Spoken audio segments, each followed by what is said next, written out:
Hello, wonderful listeners.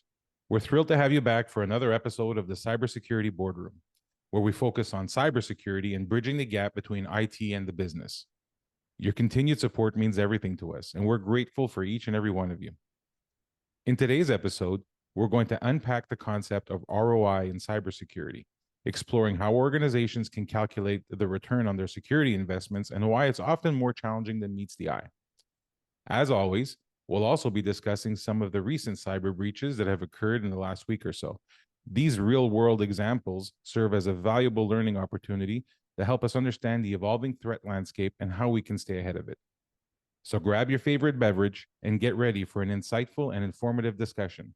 Let's empower ourselves with the knowledge to safeguard our businesses and navigate the digital world securely. Thanks, Vince. So circling back to our reoccurring segment here about current cyber events, got some interesting news for you. First one here is about Kaiser Permanente. They are an insurance provider, especially out in California. They had a data breach. And what's interesting about this breach is that it wasn't perpetrated by hackers or a nation state or some other third party. It was, for lack of better words, it was their fault. What happened? Basically, they were sharing patient data with third-party advertisers, Google, Microsoft, social platforms like Twitter, and how it happened is they had improperly implemented tracking code on the Kaiser website and their mobile applications. What do you do to mitigate something like that? Well, I mean, it comes down to building cyber and cyber awareness into your operation, DevOps, into your web ops. Clearly, that wasn't done here. So also a need for continuous monitoring, maybe some sort of DLP, data loss prevention tools, so that you can see and visualize where that data is going. Really interesting that happened. Let's see, how many people did it affect? 13.4 million current and former insurance members, quite a bit there. Wow. So folks, build a culture of awareness, build a culture of cyber in your operations. Was that a breach that was caused by misconfiguration or Essentially, yeah. environment? Essentially, it was a misconfiguration. The tool that they used was not implemented correctly. It's a misconfiguration in my. So that's we talk a lot about the need of continually monitoring not just the environment, but monitoring or adhering to processes as it pertains to change release, all that stuff, and continually reassessing our configuration based on scenarios that could exist as we're going through and doing all our hypothetical assessments as to where breaches could occur. So an exercise in the evaluation could have identified that. I wonder, were they in there for a while, or were they? Not this one. Getting a little ahead of us, Vince. But no, not this particular story. And this is still pretty recent. We're still getting details on it, so I'm not sure how long they were. Well, there was nobody in their system, right? Okay, gotcha. Yeah. So it's just an exposure, and someone was able to take advantage of that exposure. We see a lot in cloud as well, right? We talk a lot about people assuming that cloud service providers, because they have some level of compliance that they claim or they adhere to, they're focused on themselves. They can't. It's impossible for them to build a solution that addresses, from a configuration perspective anyway, addresses the needs of every single business that interacts or operates on their platforms. And so sometimes they'll make changes, and those releases set configurations that expose you. So understanding your cloud posture and your settings as it pertains to new releases is very important as well, to be able to identify those. Absolutely. Yeah. Cool. Yeah, so here's the next one. FBCS, Financial Business and Consumer Solutions. They're a debt collection agency. I'm sure no one that's listening to the call has ever been prey to one of those guys. But yeah, a huge breach, 1.95 million individuals exposed online. And so these guys, they had threat actors in their environment for 12 days. And they were able to view and acquire and disseminate details like full names, social security numbers, date of birth, account info, driver's license, all kinds of ID card information. That one, again, there are no one's taken accountability for that breach or that attack, and they have not released details yet about how specifically they were able to get into their network and into their system, but they did, and they did it for quite a while. So again, this just highlights for me the need for continuous monitoring. Again, not only of the network, but of your data and where it's going. Yeah. I think it was on the last episode, we talked about preparedness and monitoring the environment and why it's important to continually monitor.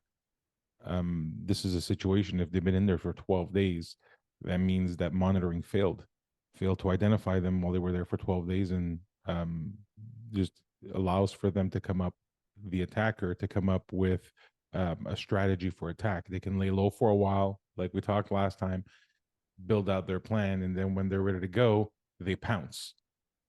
So that 12 days is huge. Think of someone being in your system that long. They've got time to see everything, all the comings and goings of the operation, and probably run a couple little tests to see how you react to things before they actually trigger. Yeah. Lastly, and this one I think is going to hit close to home for you, Vince, as a Canuck. Am I saying that right? A Canuck. Is that sure? Canuck right? Québécois. Québécois. Okay. So, London Drugs. They're a pharmacy. They're a retail pharmacy. Big chain in Western Canada. They had a breach, cyber incident. And what's interesting about this is not necessarily the details of the incident, but the effects, the impact. They've essentially shut down the phone lines. They've shut down, for lack of a better term, shuttered the entire business due to this breach. Let's see what's interesting. It was initially described as a computer issue. It caused operational disruptions. They've engaged some third-party folks to help with that, but still in the investigation, forensics, and analysis phase. But it just highlights the need there again to create a culture of awareness. I think a lot of these businesses, are focused on delivering their primary service to the users, whether that's pharmacy, some sort of SAS solution, and they're not thinking about the risks of a breach to and it's not just about data, it's the risk to your business. Right. Are you able to generate income? But yeah, so a couple of things on that. I think in business, a lot of times you talk about the IT component of your business and how it's not in your wheelhouse because your specialty is in your business and your business processes. The IT component, a lot of times you outsource that, or you have folks in your organization that are heavily specialized in that. So I think the same holds true for cyber, in that it's not that you don't want to secure, but you may not know what's best to secure. So sometimes outsourcing or bringing in resources that are highly specialized and focused solely on the cyber operations is absolutely key.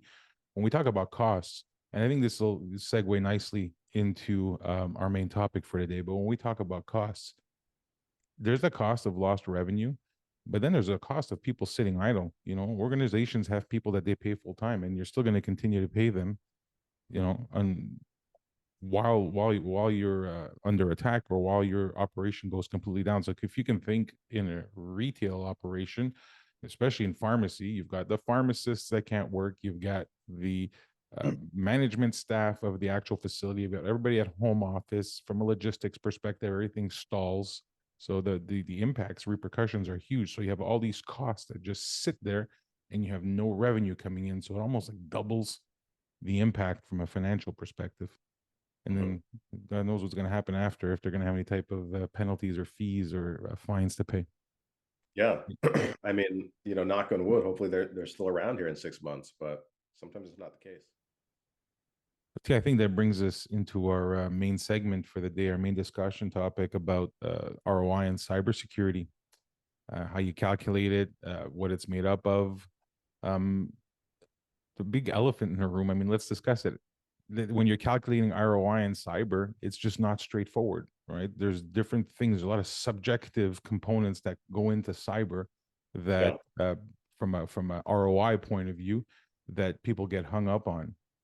The big challenge in all this stuff is that, typically when you're coming up with an ROI, you figure out your fixed costs, you know what those costs are, they're known, and then then the savings that something brings you, and then you'll hopefully be able to identify a net savings for the investment that you're about to make, and that typically justifies it.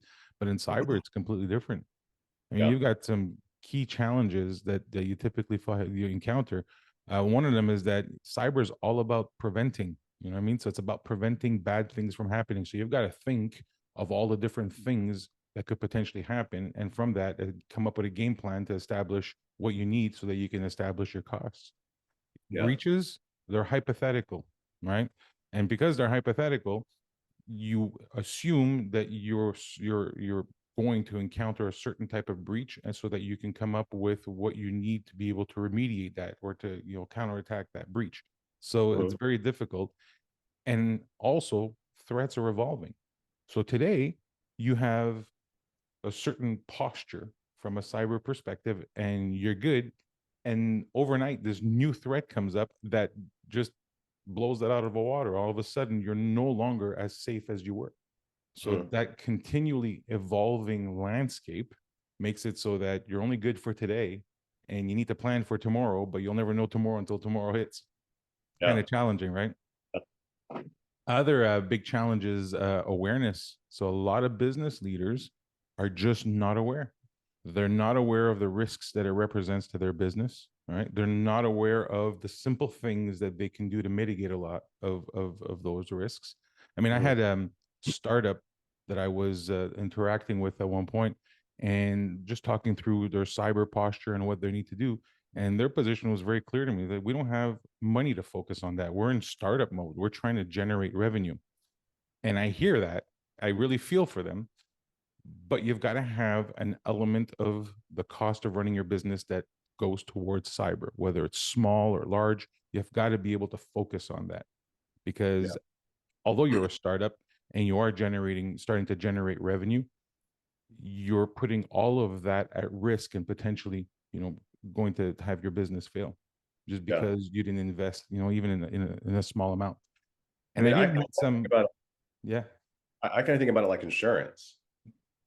For a couple of different ways. One, it's a preventative measure, or Mm-hmm. it's in event something happens. And two, it's kind of hard to calculate or think about what kind of return on this investment, in a product that's supposed to protect me in the event of something happening. Like what's the ROI for something like insurance? And I think this is something Mm-hmm. similar to that. Yeah, absolutely. And we'll talk about insurance in particular when we start looking at some of the cost avoidance tactics that we can deploy.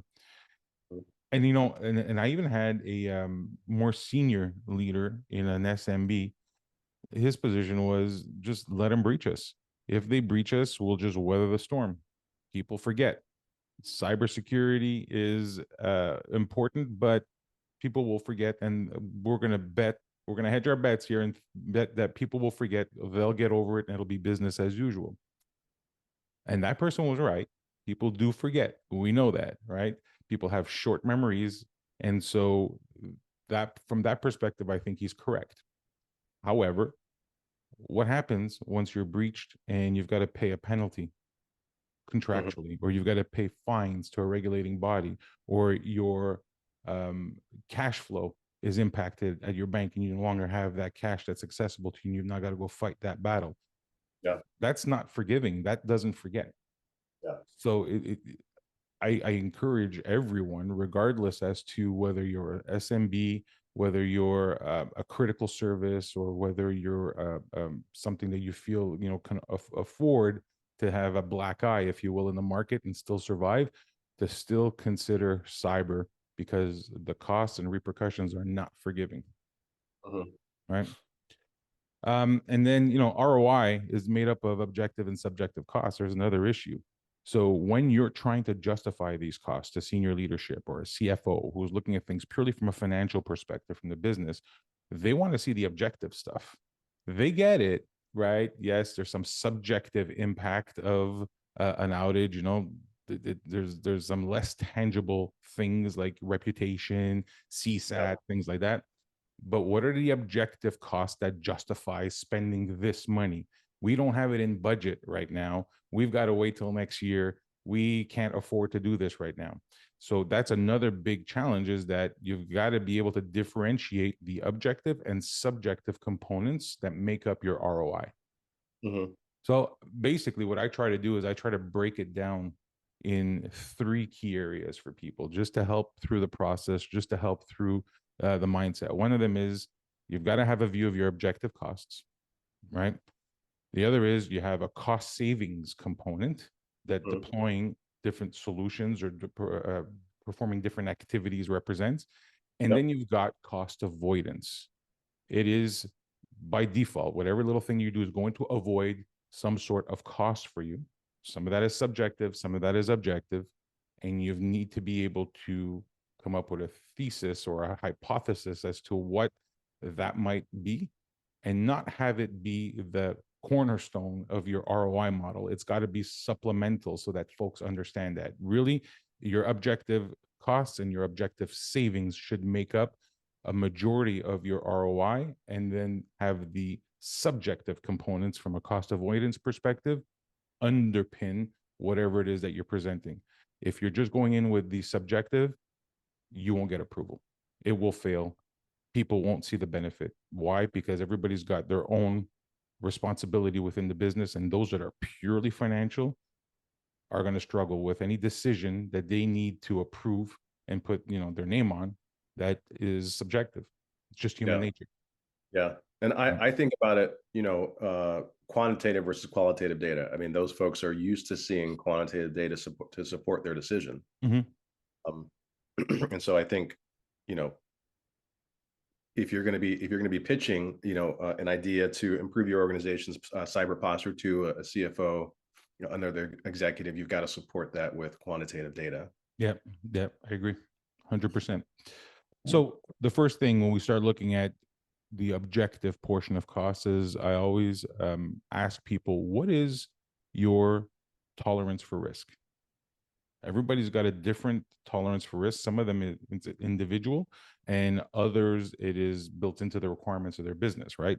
So, example, if you have like emergency services, like an operating room, they'll need more redundancy and resiliency in their solutions that they deploy. So for them, their risk tolerance may be very, very, very low, right? And on the flip side, you may have, like an e-commerce provider that can afford to be down for moments. Yes, they can tie some loss of product sales or things like that to it, but their tolerance level may be a little bit higher than someone that is an emergency service. So you've really got to understand what your tolerance for risk is, right? Yeah. And then you need to assess the likelihood of an impact. What's the likelihood? What are the things that are going out there, and understand where your business is at risk? What industry are you in? Where are you in the maturity of your organization? Are you international? Things of that. And you have to consider all those things to understand the likelihood of threat. And that's just to help put things in perspective for you when you're establishing your risk. Mm-hmm. And then you need to start identifying the security measures that you've got. Can we back up just a second? Because I'm curious. Something you just said here that kind of triggered that's the likelihood. Right. So once you've identified the possible risks, Mm-hmm. what can people do to determine likelihood? I mean, they probably don't have actuaries on staff. So likelihood is 100% that someone's going to have some type of incident coming up. Well, let's say 99.99% that someone's going to have some type of event that will take place. The degree of severity will vary, right? The impact will vary on the organization. So something will happen, but you just need to be able to determine what level of what the odds are of for a different severity, if you will, right? Yeah. And I just want to put this out there to folks, is that there are tools, there are solutions out there, both free and paid, that can help you not only identify those vulnerabilities and those risks, but prioritize in terms of likelihood. Right. Without a probability curve. Right. Agreed. And those are, and I don't want to focus on it that much here, just because I'd like to go through some of these cost components. But those are tools that you should leverage initially and in an ongoing fashion as the threats evolve in society, in the environment. You need to continually look at your posture and different things that you need to have in place, and what the impact is from a risk mitigation, risk strategy perspective. Yep. Yep. So if if we once you've ascertained all that, you got an understanding of what your tolerance for risk is, the likelihood of you being breached and how they can potentially breach you. You've got a cost component for solutions and tech. So you've got technology that you're going to have to invest in to be able to address that. And that's multifaceted. There's different platforms that are out there. Some are all encompassing, some are highly specialized, focusing in one area. You got to figure out the right one for you. You got subscription fees. So you're going to have fees on a monthly basis that come up for being able to, back up your data, things of that nature, right? So you've got fees that you'll need to consider. There's the implementation costs of those tools and processes. And so you'll need to bring in highly specialized people to be able to do that for you. And then you'll have the costs associated to your people being trained and deploying and so on and so forth. Then you've got compliance. So there's a cost associated to the assessments, the audits, to be able to attest to the fact that you are compliant. So you have to bring in auditors and so on and so forth. Then there's the people costs. So everybody that you've got in your operation, all the personnel, whether it's end users that need to be trained, from phishing tactics and so on and so forth, to people to actually learning how to use the tools that you're providing them with. You've got a cost associated to that. So you've got to understand all your people costs. You've got to understand what your incident management process is, your major incident management. If you are someone that has a low tolerance for risk, the odds are that you're going to have very aggressive major incident management SLA in place and requirements, which means your costs will be higher. So the type of incident management, incident response activity that you've got is very key. The cost of business disruptions. We talked about it earlier with London Drugs, right? The cost of business disruption is the cost of not selling, right? But also the cost of everything coming down to a standstill. You're still going to incur costs. You're still going to have vendors that you're going to have to pay, employees, so on and so forth. So those costs are tangible costs that you can consider. You can understand what your, cost of providing business services in your organization is. You can break it down to the hour, a minute if you have to, so that you can come up with an understanding of the cost that things represent. And then insurance.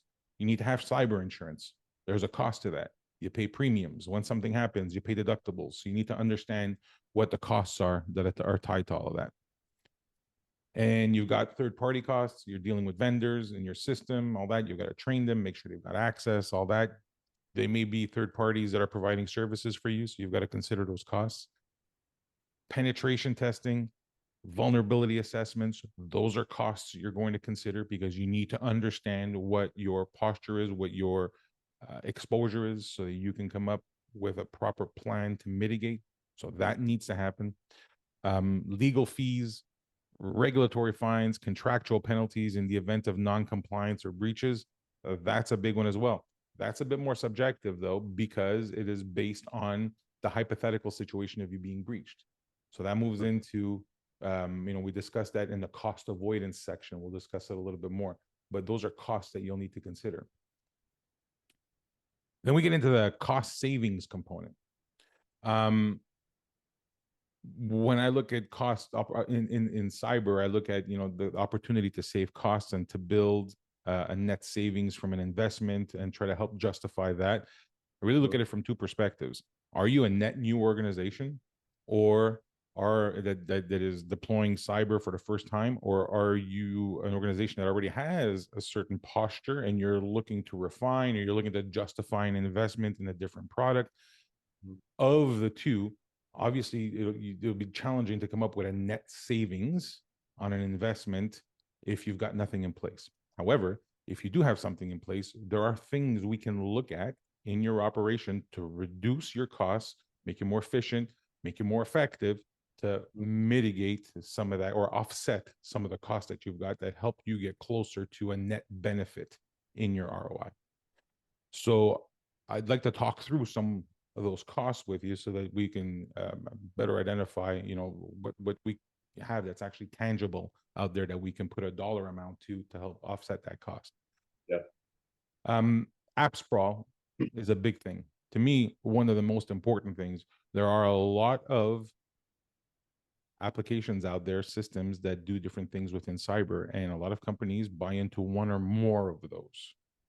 You need to have a unified platform, a unified solution that really addresses multiple facets of cybersecurity to help ensure that you have a 360-degree, protection, if you will, right? The more applications you have in your system, the more you'll need to configure different portions of different systems, the more people that you'll need to employ that are experts in those systems. And that's just from a BAU perspective, right? Just when you're configuring things. But when you're talking a breach, you'll then also need to bring in all those people with all those systems. All that leads to inefficiency. So you've got inefficiency opportunity by having a lot of apps when you're configuring and safeguarding your environment, but you've also got inefficiency when it comes to reacting to a breach. And time is of the essence when you're reacting to a breach. The longer you're down, the longer you're exposed, the longer it's got an impact on your business from a productivity point of view. Yeah. So app sprawl is huge. It's got so many repercussions. So if you go look at the different applications that you've got and try to find tools that are more of an all-in-one for you, that require you to have less people to be able to manage those systems, the more efficient, more effective you're going to be throughout the life cycle of an event, end to end. The other one is automation. So we generally talk about AI and automation as being huge cost savers. Well, they are when it comes to a lot of repeatable activity. There's a lot of things that you do when you're monitoring that is repeatable. There are tasks that you run when certain events take place that are the same every single time. So identifying those and automating those will ensure that they're done efficiently, effectively, but that you're reducing the opportunity for human error for folks to make mistakes, right? And so that's got a direct impact on your cost for ROI. So if something allows you to automate your environment, that'd be something that can be used to negate that portion of the cost in the of the system you're putting in. And then streamlining, you got to streamline your operations. So, we talk about automating, but before we can automate, we got to streamline. You got to look at your operations and your workflow, soup to nuts. You got to be very lean in your approach. You got to look at things from the beginning all the way to the end from a process perspective. Identify waste activity. Waste activity is wasted time, opportunity for error. And you need to shift as much of that over to the left, because when you shift it over to the left, you're doing a couple things. One is you are creating an opportunity to identify and resolve something faster. And B, which is very important, is you create capacity on the back end for your more costly resources to be able to focus on impactful things, as opposed to keeping them busy, focusing on things that really can be resolved at another level. So streamlining has a huge impact on efficiency, effectiveness. It has there's a huge impact on a lot of the objective type costs as well as subjective. Definitely. Other thing you can do is you can move to the cloud. So if you are in your environment today and you got a lot of on-prem equipment, on-prem solutions, those have a certain cost to them that can be offset by moving things to the cloud. I mean, So, the costs are typically higher with on-prem services, because absolutely. you've got to upgrade software, you've got to patch, there's all sorts of additional costs that are maintenance, just the footprint that it takes up in the in your environment. Sometimes it's physical, it's got to be in a server room somewhere. So moving from on-prem to cloud is a great way to easily reduce costs that should positively impact the ROI for net benefit. The other one is when you're dealing with vendors and different people, you need to be able to negotiate. Negotiating with your vendors and your service or product suppliers is an opportunity to reduce cost. So you can't overlook that fact when you're looking at the different tools that you're implementing. You've got to look for an opportunity to negotiate pricing with third-party vendors to help reduce that cost. And that, again, can be applied. And then one big thing is outsourcing. There are components of your business when it comes to cyber. We talked about earlier about people being experts in their domain, in their business, and not necessarily being experts in IT or experts in cybersecurity in this case. Outsourcing is huge. You shouldn't have, if you're a SMB, you shouldn't really have a knock or a SOC, I'm sorry, in-house. The cost to build out a SOC, employ the folks that are in there, deploy the tools, runs you around $2 million to $2.5 million a year. You can outsource that to a specialized organization and they will reduce your costs significantly. So outsourcing portions of your cyber business to people have the expertise is a huge opportunity there as well to reduce some of your costs, help build up that ROI. And lastly is insurance, your insurance premiums. A lot of times you do all these things. If you circle back with your insurance carrier or your insurance company, there should be an opportunity to reduce the cost of your premiums. As an example, if you outsource SOC, a lot of times the SOC provider comes up and provides a warranty in the event of a breach. That warranty has a dollar amount that is tangible that you can then go back to your insurance provider and they should be able to reduce your premium. So there's another opportunity. I think that's often overlooked as the insurance component of cyber as well.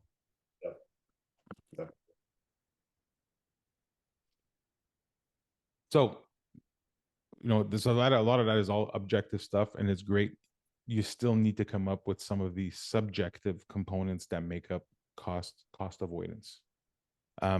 We talk about customer satisfaction. When you're down, when the system is not available, your client's not satisfied, they can't be because they're not able to use the systems, right? So CSAT is huge from a subjective component. It's hard to measure that, but you need to be able to make reference to it, right? As cost avoidance, that won't happen. Reputation, your brand or product reputation not being impacted, that's a huge cost avoidance by having proper cyber hygiene in place. Regulatory fines. Again, this is subjective.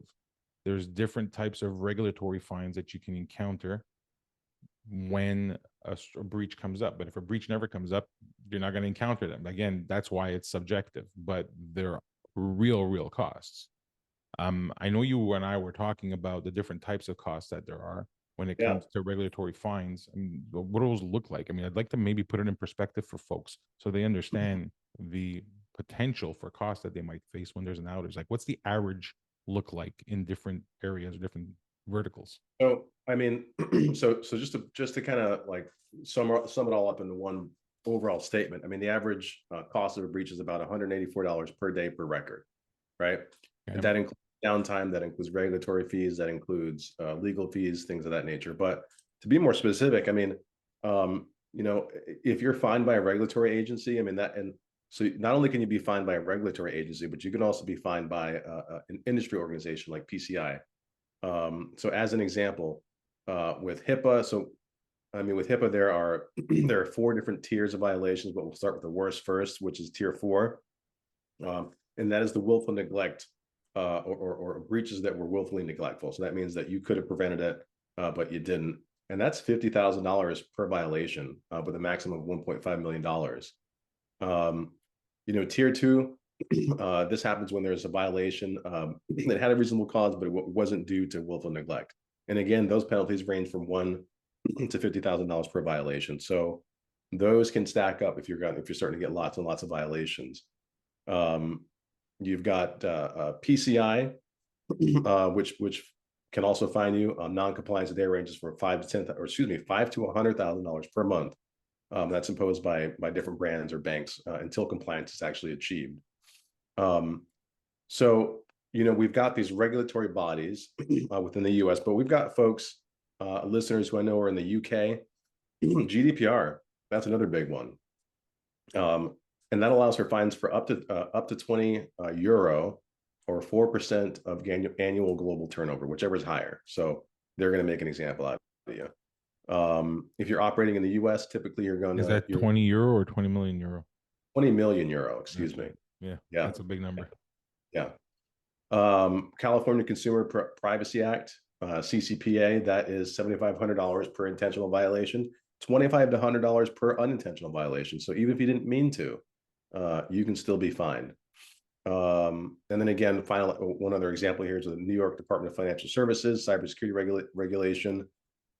They don't have strictly defined penalties, but they do also they'll fine you. So, and that's another thing that we've been talking about, and you and I and some of the other members of the team internally, is that different organizations, the FTC being one of them, are going to start to, and they are already starting to ramp up efforts to go after non-compliers. Right. And so that's something that folks need to be aware of as well. Can you imagine a business? It doesn't have to be a large business in this day and age, but it could be an SMB that has an international presence, right? That is operating in Europe, delivering services or product in Europe, in the continental US, let's just say, right? And Canada. Let's just say that. Can you imagine all of the different risks that they need to try to mitigate with their strategy for cyber? Those are all costs that they could potentially consider. Those are all cost avoidance components that they need to at least hypothesize on to come up with what that could potentially look like, and look at it from a conservative perspective. So low impact, obviously never, that it'll never happen, I think shouldn't be considered, because the whole point of preparing yourself is that if something happens, if and when. So they should look at it from a low impact, medium impact, and large impact perspective, and go through the exercise of demonstrating the impact that has on your business. If you are operating at 30% margin and you've sold $1 million, then you've made 300,000. If you've got $1 million in penalties that you're going to face, you're going to have to sell 3 to 4 times more just to get over it, right? And so that's loss in profits going forward just to mitigate the impact. So that absolutely is a cost, although subjective, that has some real tangible numbers tied to it that needs to underpin your ROI model when it comes to cyber. Right. And so we talked earlier, so I'm not going to belabor it, but the revenue loss is one thing, but the operational loss. So in the hypothetical situation of a cyber breach, being down for X amount of days, hours, weeks, I don't know, has an impact from a revenue and a cost of operating your business point of view. Then the cost of efficiency and preparedness. So preparing for your breach. We had a discussion on our last podcast where we talked about preparedness, right? Coming up with templates, coming up with procedures, processes, working with all your vendors. That is also hypothetical, because you will only know its true value once you've encountered a breach, but you need to prepare for it. So that's a cost avoidance that is, again, a little bit more subjective. Yeah. Lawsuits, you don't know if you're going to be sued or not, but those are a potential that you need to consider as well. Lost cash, you don't know whether or not your bank accounts are going to be compromised, but that's a potential that you need to consider. So those are cost avoidance components, and there's more, but these are the heavy hitters that I could think of on the fly. And so there's just those components, although subjective, they need to be part of your ROI justification. They cannot be the pillar of your ROI. You need to focus on the objective stuff to help justify, but you can't be silent about the cost avoidance that's subjective. It needs to be in there. So, I mean, the way I'm thinking about this and the way I'm interpreting this is that really, I mean, the ROI is kind of a function of your vulnerabilities, your risks, the probability of them happening, and then the cost to mitigate those risks, And then there's the cost that you're actually going to be avoiding by implementing the solutions. Right. Right. And so I always talk about the elephant in the room. The elephant in the room is the subjective stuff. Some shy away from it because they want to keep their discussion completely data rational. I like to include it because it's reality. We need to consider it. But again, it just can't be the cornerstone of your justification for your ROI. Right. So I'd like to maybe go through a little bit of a recap just for our listeners, for those that tune in just at the end, just to catch the recap, or for those that or just would like to jot down some of the heavy hitters. Number one, calculating ROI in cybersecurity presents significant challenges. It's not straightforward. Traditional financial metrics don't fully capture its value. Dealing with hypothetical situations and evolving threats make quantifying ROI complex.